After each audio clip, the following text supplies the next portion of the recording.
আসসালামু আলাইকুম রহমাতুল্লাহ। সম্মানিত দিনদার পরহেজগার মুত্তাকি ভাই ও বোনেরা, কাছের দূরের দেশ প্রবাসের যারা যেখান থেকে আজকের ভিডিওটি দেখতে আসছেন সবাইকে অসংখ্য অসংখ্য ধন্যবাদ। বন্ধুরা, আপনাদের সাথে খুবই গুরুত্বপূর্ণ একটি আমল শেয়ার করব। এই আমলটা যদি করতে পারেন মনের আশা পূরণ হবে আপনাদের।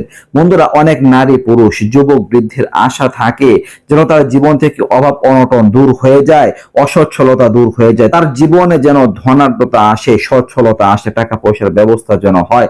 বন্ধুরা, অভাব অনটনে কেউ থাকতে চায় না। অভাব অনটনে থাকার কারণে অনেকের ঈমান পর্যন্ত নষ্ট হয়ে যায়। যদি আপনি আপনার প্রয়োজন অনুযায়ী টাকা পয়সা লাভ করতে পারেন, অর্থ সম্পদ লাভ করতে পারেন, তাহলে জীবনটা সুখের হয়, শান্তির হয়। আপনার স্ত্রী খুশি থাকবে, পরিবারের মা বাবা সবাই খুশি থাকবে। তো বন্ধুরা, একটা আমল আপনাদের সাথে শেয়ার করব। অভাব অনটন দূর হওয়া নিয়ে যাদের মনে আশা আছে, সেই আশা পূরণ হবে, জীবনে সচ্ছলতা আসবে ইনশাআল্লাহ।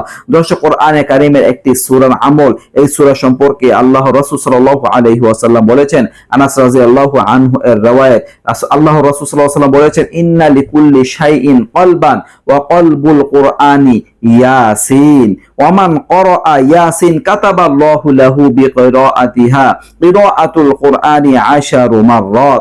আল্লাহ রাসূল সাল্লাল্লাহু আলাইহি ওয়াসাল্লাম বলতেছেন, নিশ্চয়ই প্রতিটা জীবের একটা কলব রয়েছে, হৃৎপিণ্ড রয়েছে, আর কোরআনের হৃৎপিণ্ড হচ্ছে সূরা ইয়াসিন। যে ব্যক্তি সূরা ইয়াসিন পাঠ করবে, আল্লাহ তাআলা একবার সূরা ইয়াসিন পাঠ করার বদৌলতে পাঠকারীর আমলনামা 10 খতম কোরআনের সওয়াব দান করবেন। সুবহানাল্লাহ, সুবহানাল্লাহ।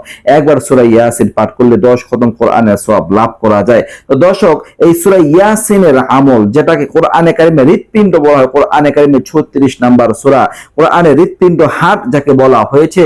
দর্শক, এই সূরার আমলটা আপনারা করবেন। কখন করবেন? করতে হবে যখন সূর্য উদয় হয়, ওই সময়। আপনারা চাইলে ফজরের পরে করতে পারেন। তো সূর্য যখন উদয় হয়, উদয় হওয়ার সময় এই সূরাটা পাঠ করতে হবে। যদি একবার করে কোনো ব্যক্তি এই সূরাটা পাঠ করেন, প্রতিদিন যদি আমলটা করার অভ্যাস গড়ে তোলেন, তাহলে মহান আল্লাহ তাআলা তার জীবন থেকে অভাব অনটন চিরতরে দূর করে দিবেন এবং তাকে ধনাঢ্যতা দান করবেন ইনশাআল্লাহ। দর্শক, খুবই কার্যকরী একটি শক্তিশালী আমল। আল্লাহ তাআলা রিজিকের ক্ষেত্রে প্রশস্ততা দান করবেন। রিজিক এটা স্বাস্থ্যের ক্ষেত্রে হতে পারে, টাকা পয়সার ক্ষেত্রে হতে পারে, অন্য যে কোনো ক্ষেত্রে হতে পারে। বিপদ বালা মুসিবত সব দিক দিয়ে মহান আল্লাহ তাআলা আপনার মঙ্গল দান করবেন। এই ছিল আমলটি নিয়ে আলোচনা। আশা করি বুঝতে পারছেন। নিত্য নতুন আরো ভিডিও পেতে পাশে থাকবেন। এই পর্যন্তই। আসসালামু আলাইকুম ওয়া রাহমাতুল্লাহ।